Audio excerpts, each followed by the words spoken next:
All right, good morning, everyone, and welcome to Tips and Tricks Thursday. Just fixing my ears here. You know, a bunny must look good. All right, anyways, welcome everyone to Facebook and YouTube at My Sewing Room on this beautifully chilly Thursday. Anyways, thank you so much, everyone, for tuning in, for all your likes and your loves and all the comments that you share with me, and for sharing us, and also for those who have subscribed to our YouTube channel. Okay, that's awesome. We're getting there. We really are. I have really weird ears sticking out today. Anyways, but thank you so much for subscribing. And when you do subscribe, don't forget to ring that bell. Put on there that there's notifications, and then when they notify you, we're up and running and doing our thing. So welcome. Oh, good morning, Ruth. It's good to see you online. Thank you. I can see the Facebook comments, but I can't see the YouTube comments. So I'm hoping that there's people out there as well. All right. Well, greetings. It's going to be a fun week this week. Easter is happening, so that is really great. We had the Easter show on Tuesday, showing you all the different projects. Tyler has put that in the newsletter, so if you receive our newsletter, that's gone out to you, and you can just get a recap of some of the things that we looked at. The other thing is, it's just a great day to be alive. It's wonderful. All right, got a few shout outs to people, and those are one that's already online. Morning. Shout out to Ruth C, Michelle G, Jean J, Chris L, Tina B, Nancy C, Vivian H, Loanne F, Helen O, Carol D, Glenda I, Mary Z, Ann L, Tammy M, Rita B. And just a special happy belated birthday to two of our listeners, watchers. Happy birthday to Maui Jim and Sandy A. We hope that you had wonderful birthdays yesterday. Good morning, Glenda. Good to see you online. So anyways, I'm hoping that everyone is doing well. Getting ready for the Easter weekend, whether you are hiding the eggs or eating the eggs, or if you're having family, if you're going out, if you're doing something fun. I hope you have a good time. All right, so today we're going to make a block called Square in Square, which is kind of fun because you often see it like a block that's got the triangle edges on it. Well, how did they make it? What's the simple way to make it? There's probably more than one way to make a square in square block, but I'll show you the version that I found most interesting today. All right, but before we get started, we have to have a couple of jokes. Are you ready? All right, what's the angriest vegetable? Yeah, that would be your steamed carrots. Yeah. And why do people paint eggs for Easter? Because it's really hard to wallpaper them. Anyway, some jokes to get us started for today. Let us have a look at what we're making today. Are you ready? Here we go. So this is what they call a square in square. And in this is a square in a square in a square. So when you look at it and go, well, how did she do that? Okay, so what do we need to do this? Well, we need to find some fabrics. The first block you do is the center one, and it's kind of a fussy cut one. So, of course, I went to my stash, and what do I find? Of course, I find gnome fabric. And, of course, there's so many different gnomes on here. You could do a fussy cut block out of any of these.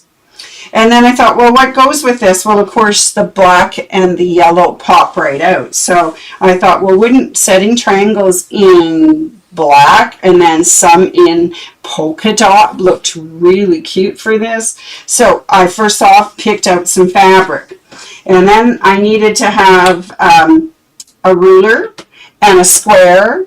I needed my rotary cutter and my mat. Of course, I needed an iron, which I didn't plug in, so we're just going to go with it today.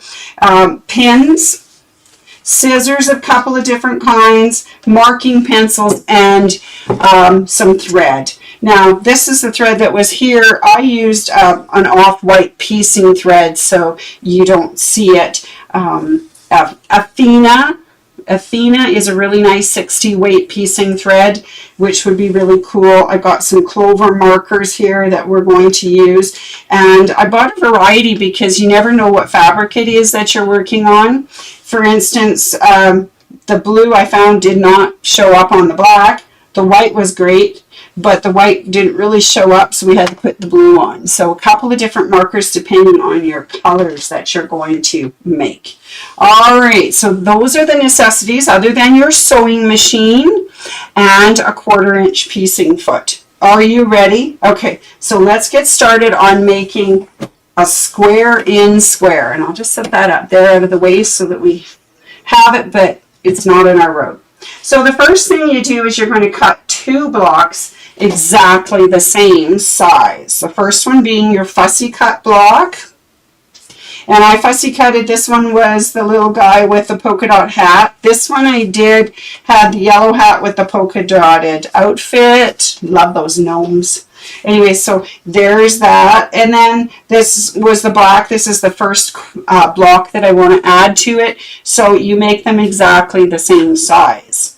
So in this case, these are 5-inch blocks. All right. And then you put them right sides together.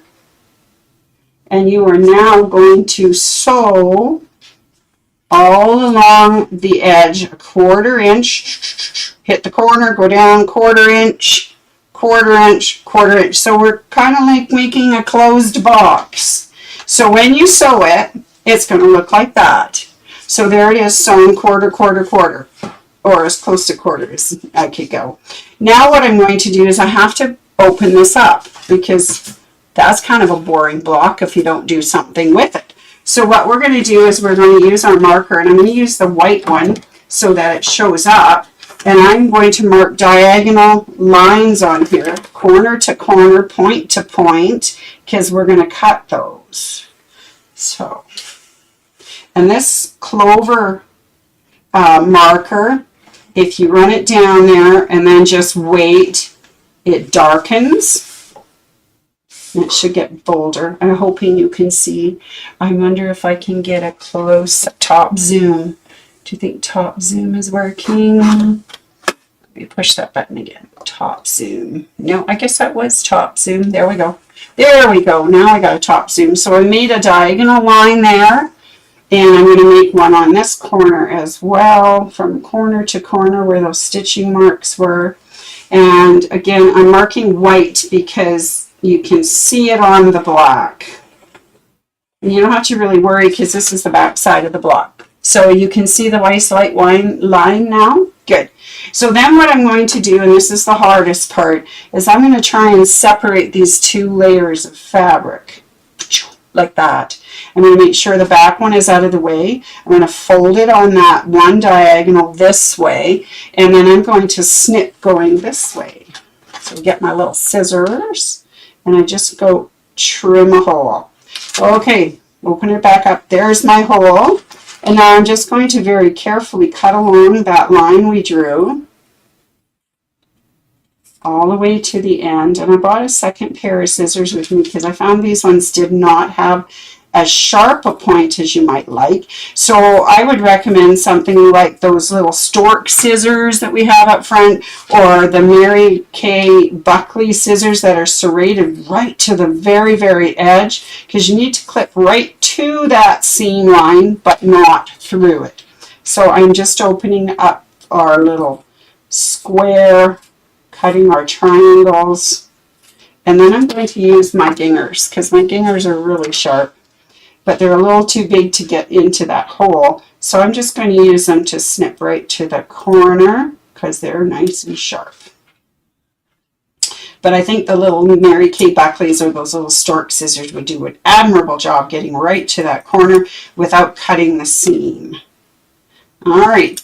So there. Shall we do our our roll and open? And then we're going to, of course, press those seams down. Isn't that cute? So there's our square in square. So there's our square inside a square. Isn't that amazing? Isn't that just amazing? Let's see if I can use this clapper to kind of push him down and make sure he's good. And oh yeah, that clapper works like a charm. All right. And of course, you like to starch all your fabrics with Mary Ellen's Best Press or Flatter, so you get nice clean cuts. Yeah, those are good. I did the Best Press at home for these. All right. So there's our first square in square. So there it is on an angle, but this is where we at. So we've got a block now that's a triangle shape.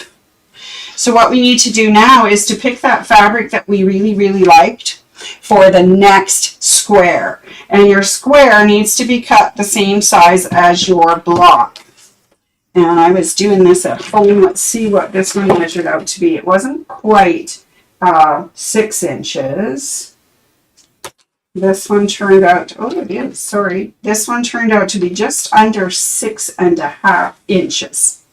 Okay, so let's get a block and cut it to be exactly the same size as this. Put the two right sides together, and then we're going to do the same thing we did to the last block. So we're going to just make sure we line up our block edges. Isn't that fun? Okay, make sure I got it. And that's why you cut your block to size after you got your first one sewn, because you may have a little difference. Okay, so now we're going to take our sewing machine and we're going to do what we did before in that stitch, 1/4 inch all the way across and all the way down and then back across and up. And we're going to close this thing. Now you probably can't see my sewn seam on this one, but there it is. So now what I need to do is mark those diagonals again. Let's get our marker out. And this time I'm using the blue wash away marker because the white one will not show up. And I don't want to do anything too dark that will mark through this beigey fabric on the back. Okay, do I have that in screen so you can see it? Almost. Bring it down a little bit more. There we go. From diagonal corner to diagonal corner, we're going to make that line with our blue. I'm just going to go over it maybe to see that we get it dark enough for the camera so you can see. There's our first diagonal. Now we're going to turn it and do the diagonal the other way. From corner to corner. Good morning, Eva. Morning, Maria. How are you? Good morning, Sandy. Happy belated birthday. Great. Okay, so now we're going to make that other diagonal from corner to corner. You know, and for most of sewing, it's all about the right tools that you have on hand. Okay, so now I have the diagonals done. So same as what we did with the last block, we're going to pinch it apart. If you can get them apart, there we go. And you straighten it on one seam and then make sure that the two seams are the same this way, and then we're just going to nip it in to get it started. And then we trim the block. Trim the block. We cut on the line. Don't trim the block yet. Okay, right to the corner. And do it the same going the other way. The diagonal.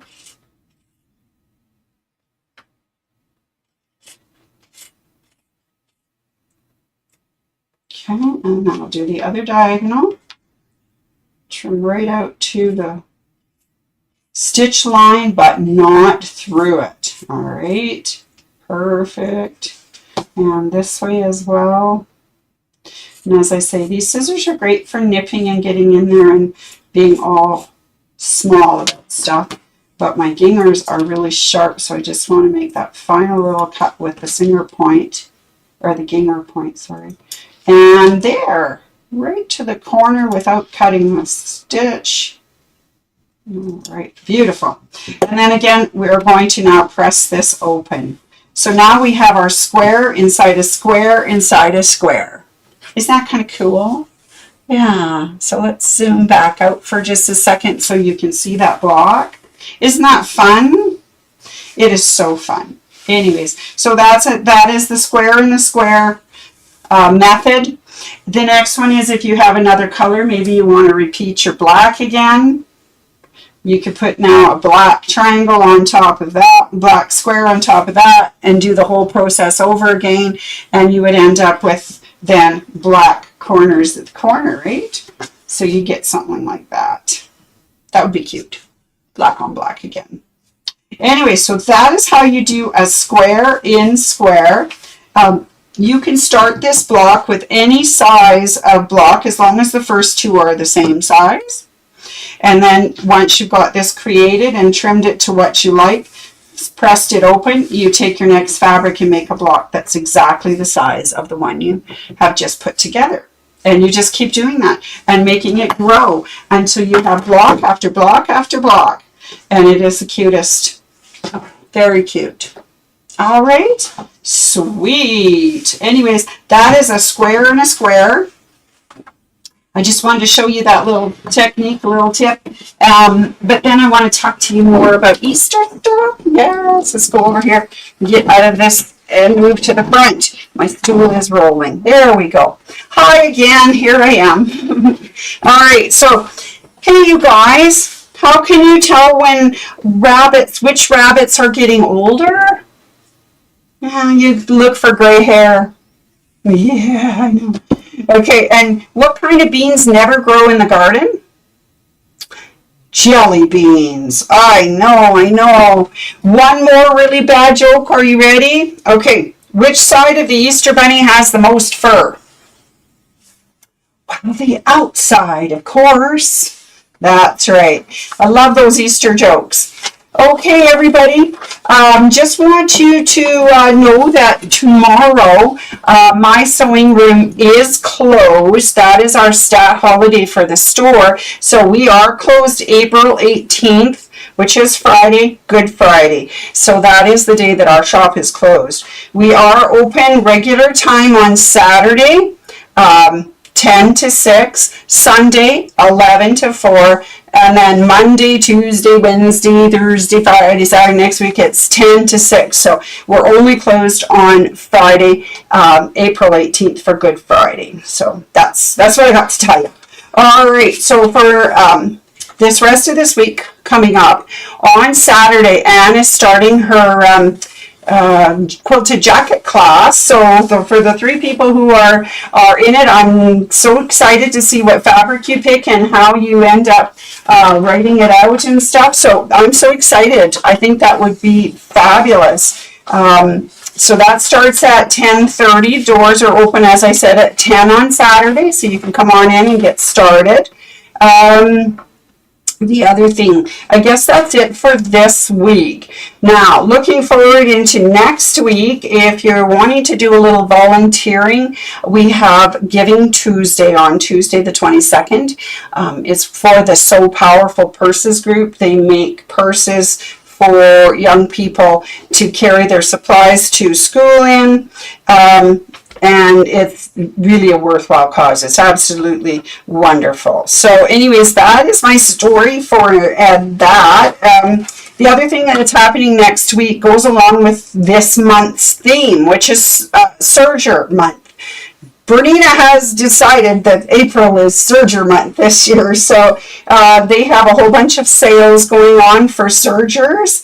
They have the Bernina and Burnett Serger Feed On 20% off, and we also have our new owners class. So if you did get a serger, buy it here, Brother Bernina or Burnett.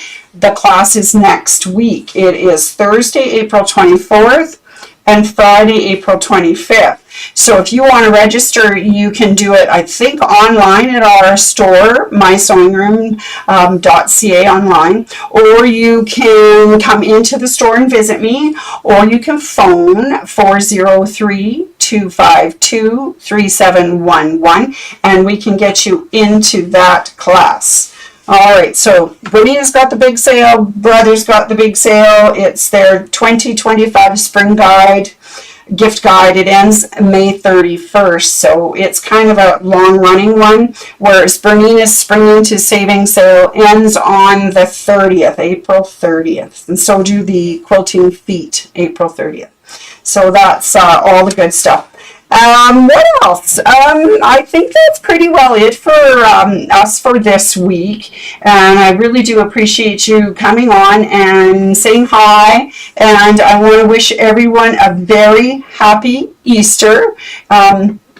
What do? We're going to eat as much chocolate as we can. We're going to have family and friends. We might do some quiet. We might go for a walk. We might walk the dogs. Who knows? But whatever you do, I hope you have a wonderful Easter. Enjoy it. It only comes once a year, sort of thing. So anyways, I hope you have fun. That's it for me. I will be back on Monday for Monday Minute and let you know what's happening next week, and we'll have a look into the future and see what's coming at My Sewing Room. All right, thank you ever so much, everyone. Have a wonderful day, and we'll catch up with you next week. Happy Easter, all. Bear with me as I try to close my screens.